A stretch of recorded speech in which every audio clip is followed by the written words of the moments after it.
Hello, thank you for joining us for this weekly guidance for the ORM arena. If you're unfamiliar with the 12 pillars, check our website or the intro video on this channel. You can dive into this practice at any time and gain a benefit just from a few minutes of your time and a little switch of your thinking. Aligning with intention helps us pull together all the things that we need from a mental standpoint to get what we want. And when we've identified which intentions we want to pursue back in week 9, we gather our resources in week 10 and we hit week 11 here ready to make things happen. I like to call this the manifesting space. I also like to think of this as where we see the accolades for all of the work that we've done in the other 11 weeks. This 11th week aligns us with what we want. Just the positioning of this week in the practice, which starts on the solstice and equinox with intention 4 times a year. We are arriving at the space of aligning with intention at the beginning of December, March, June, and September every year. The beginnings of each of those months are a time period where we generally reflect on what we might want for the upcoming season. So aligning with intention falls right before the final week, wholeness.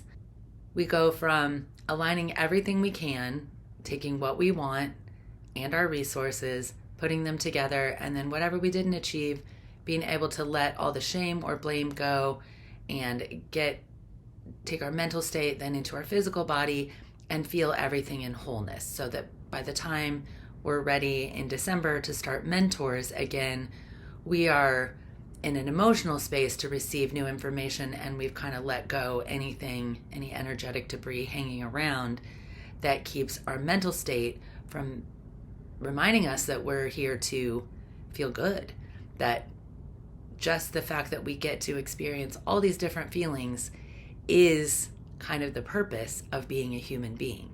So wholeness encompasses all of the feelings, and in some ways we've been taught that our feelings are maybe not as important as the things that we're building or our mind. And this week, aligning with intention takes the emotional intentions and puts them in the mental space. So it's kind of a blend of those two things so that we build the best structure we can for representing ourselves and the things that we want in the world.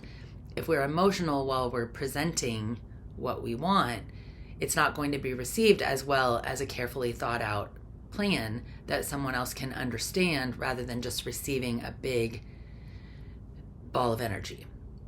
Aligning with intention is kind of like having an ongoing to-do list, but giving yourself the space to get excited when you check things off and also not feeling guilty when you don't. It's just an awareness of the order of what needs to happen.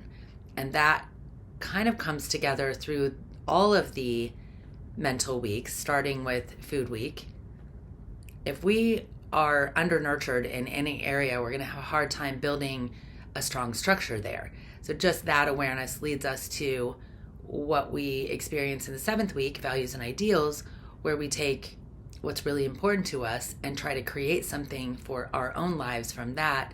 And then in aligning with intentions, we're really able to represent ourselves as best we can to the people, family, friends, work associates, strangers, whatever arena you want to put yourself in publicly, to be able to find a voice that not only can say what you need, but also reach people because you've checked in on all these other pillars, and your strength to hold the space for yourself and hold the space for the other person to react, take in what you say, and have an actual communication exchange is some of the coolest stuff about aligning with intention.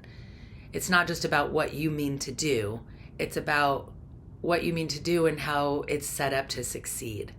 And then, really watching from an objective standpoint where you can support the situation to actually get to that end goal, the things that you really want.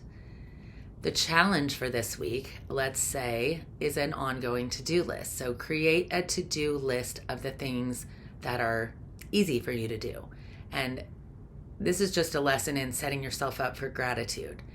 as you check off a list of things that are easy to do or that you're going to do, it gets you in the habit of creating a list ongoing. And it also gives you the memory of pausing to appreciate just the tiniest things that you've done to take care of yourself or the people around you during the day.